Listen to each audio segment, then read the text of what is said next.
Hey, ça va? Oui, mais dis-moi, c'est le cimetière des ordinateurs ici, qu'est-ce qui se passe? Eh ben, écoute, tu sais que Paul, sans sa machine, il est complètement tout nu. Et je suis en train de lui réparer parce que le disque dur que voilà, le voilà, le coquin, ben il marche plus. Ah bah c'est sûr que Paul, sans son ordinateur, je pense qu'il est perdu. Oui, il est perdu parce que ben, c'est avec ça qu'il se connecte au monde en fait, hein. Tu peux même être à côté de lui parfois et il t'envoie des messages par SMS alors que tu es dans la même bagnole que lui, quoi. C'est incroyable. Alors, en même temps, toute sa famille est loin, il a personne ici vraiment de proche de lui. Je comprends qu'il passe du temps sur les réseaux sociaux, en WhatsApp, à parler avec sa famille qui est loin. Ah ben oui, alors il a une vie sociale qui est essentiellement informatisée, moi ça m'impressionne assez, mais il me donne quand même pas l'impression d'être vraiment épanoui. Je me demande s'il n'est pas plus seul que jamais en fait avec son écran. La technologie, ça nous isole?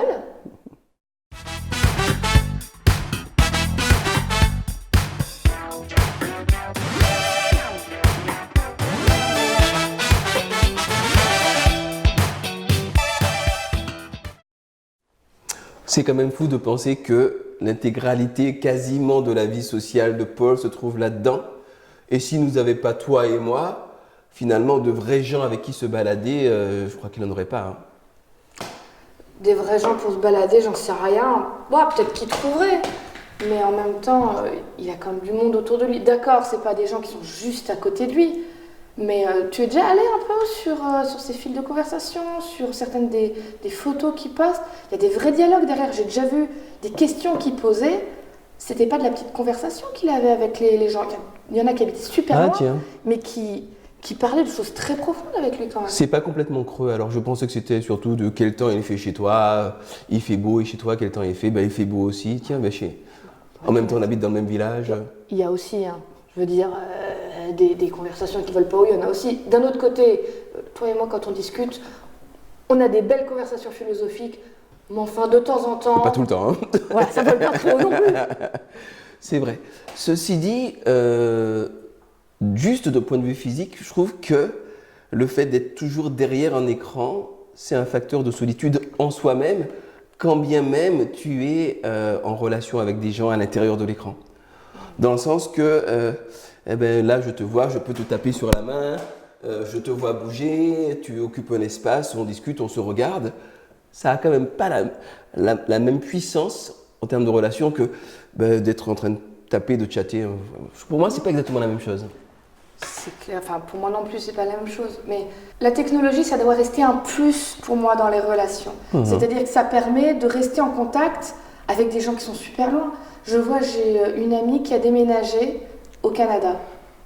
Bah, si j'avais pas la technologie, c'est clair qu'on aurait perdu contact complètement, elle est de l'autre côté de l'océan. Mais parce que on se fait des WhatsApp, on s'appelle comme ça, on continue à se voir, je sais ce qu'il y a dans sa vie, elle sait ce qu'il y a dans la mienne, on rigole bien. Ça n'empêche pas que j'aimerais la voir physiquement, mais ça permet de garder un lien. Peut-être que le problème, il arrive quand il n'y a plus que ça comme relation, que toutes nos relations deviennent uniquement virtuelles. Ouais, et puis ils savent ce qu'ils font, les gars, hein. Moi, au début, je ne savais pas ce que c'était quand j'ai eu mon premier smartphone, je ne savais pas ce que c'était qu'une notification. Et donc, on me demandait, est-ce que tu veux une notification? Donc, je tapais oui. Et au bout d'un petit moment, mon téléphone s'est mis à me siffler toutes les 4 secondes. J'ai trop au pied. Il y a la SNCF qui veut te dire quelque chose. J'ai trop au pied. Il y a le groupe WhatsApp des cuisiniers qui veut te dire quelque chose. J'ai trop au pied. Enfin, tout le temps. Et donc, ils se débrouillent quand même pour que tu sois absorbé là-dedans et que en permanence, c'est ce truc dans la main, que tu ne saches plus quoi faire d'autre. Ils se débrouillent bien.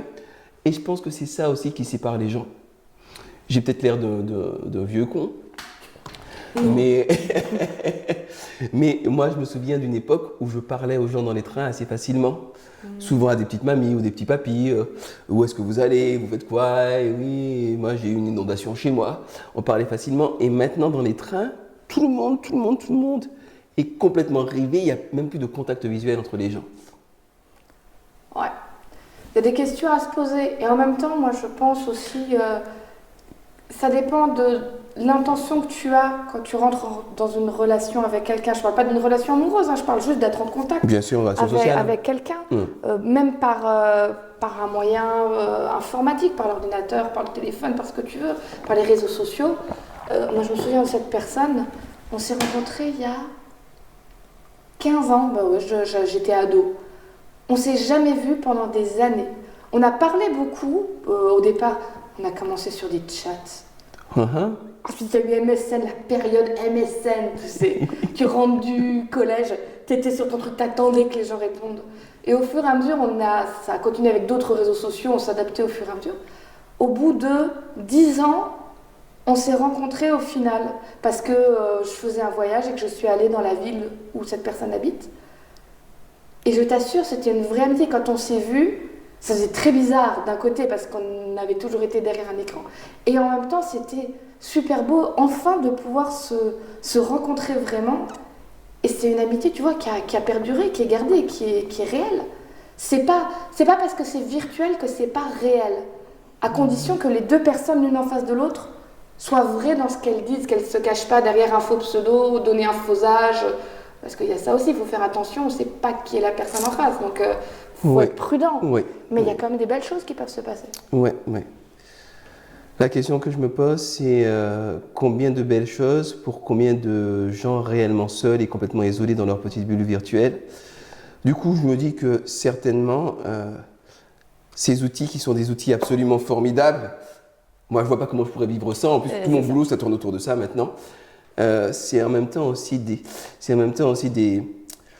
presque des esclavagistes, quoi. Si tu ne fais pas attention, si tu n'es pas éduqué, si tu ne donnes pas la discipline d'aller voir de vrais gens, de sortir, si tu ne fais pas le pas, comme tu dis, avec tes amis virtuels, d'aller vraiment physiquement se rencontrer et faire des choses ensemble, je crois que c'est quand même un vecteur de solitude. Alors, c'est des outils fantastiques. La technologie, c'est génial, à condition que ça reste un outil. Le jour où c'est la technologie qui te dicte ce que tu dois faire, là, ça devient dangereux.